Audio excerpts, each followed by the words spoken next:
Aquarium salt is a very powerful tool we have in our arsenal when it comes to maintaining our fish health. Let me know your favorite uses for aquarium salt and what you use it for most of the time in the comments down below. Now let's explore the various benefits of aquarium salt and how to use it effectively. First up, we have treating external parasites. Now, aquarium salt can be used as a natural remedy to combating some external parasites like ick and fluke. Salt can help create a hypertonic environment that will help kill or immobilize those parasites, which provide relief for our fish that they're attached to. Second up, we have supporting wound health. Now, when fish sustain an injury or develop an open wound, aquarium salt will provide a nice healing process to them. The salt's antiseptic properties can prevent infections and promote tissue regeneration. Salt can also ease stress and help with osmoregulation. Now, aquarium salt assists fish in maintaining proper osmoregulation, which is the balance of water to electrolytes within their bodies. It can help prevent stress, especially during times of shift or transport inside their tank environment. It can also help prevent nitrogen toxicity. In some situations, the aquarium's biological filters can go out of whack, it's not fully established, you could have an ammonia spike, nitrate spike,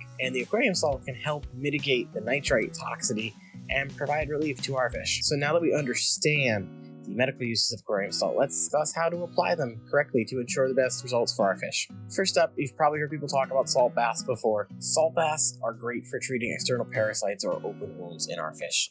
First, you're going to prepare a container of chlorinated water, fit it to the size of your fish. With smaller fish, you can go with like a gallon container. Bigger fish, you might want to put them in a 10 or something bigger than that. Place them in there with the chlorinated water, follow the appropriate amount of salt that your box tells you to, place the affected fish inside the salt bath, typically 5 to 30 minutes depending on what you're going to be doing, but in some cases it'll be a much longer bath, upwards of days. Just be sure you're following the duration and the concentration instructions on whichever guide you choose to follow for the specific reason of the salt bath. Second is regular aquarium treatment, just for general preventative measures or when you're trying to mitigate, again, that nitrite toxicity that we mentioned before. You can add salt directly to any of your tanks. Just carefully measure out the amount you're supposed to put in and ensure that it dissolves completely before putting it in the tank. Usually I will put mine in a separate container and dissolve it first and then dump it in, because if you dump it in, just put the salt in, a lot of times your fish are going to eat it, and then if they ingest it, they can, get sick. Of course, like most things in this hobby, observe and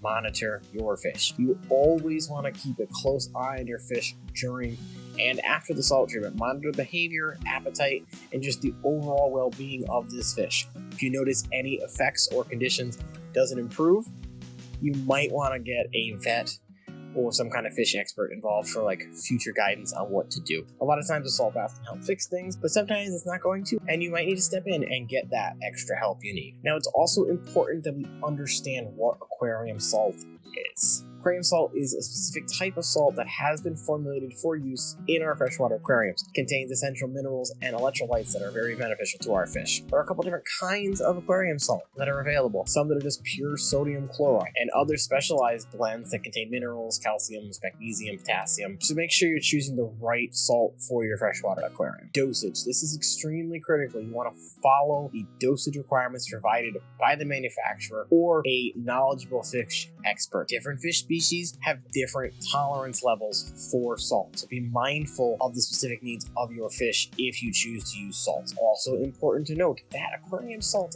does not evaporate. Again, does not evaporate, so it's not going to naturally leave your water or get filtered out of it. So you really only want to be adding this during your water change process. Also, plant lovers, salt can be harmful to our aquatic plants. A lot are sensitive to it, so that's something else to be mindful of. And there you have it, fish people. Aquarium salt can be a valuable tool for maintaining fish health and treating certain conditions for our freshwater tanks. Remember, proper dosage, careful observation are the two key things you should be taking away. Thank you for watching, and please remember to do all those YouTube things: like, comment, subscribe, share it out if you think it'll be helpful. And I've got another medical video for you here, and until next time, happy fish keeping.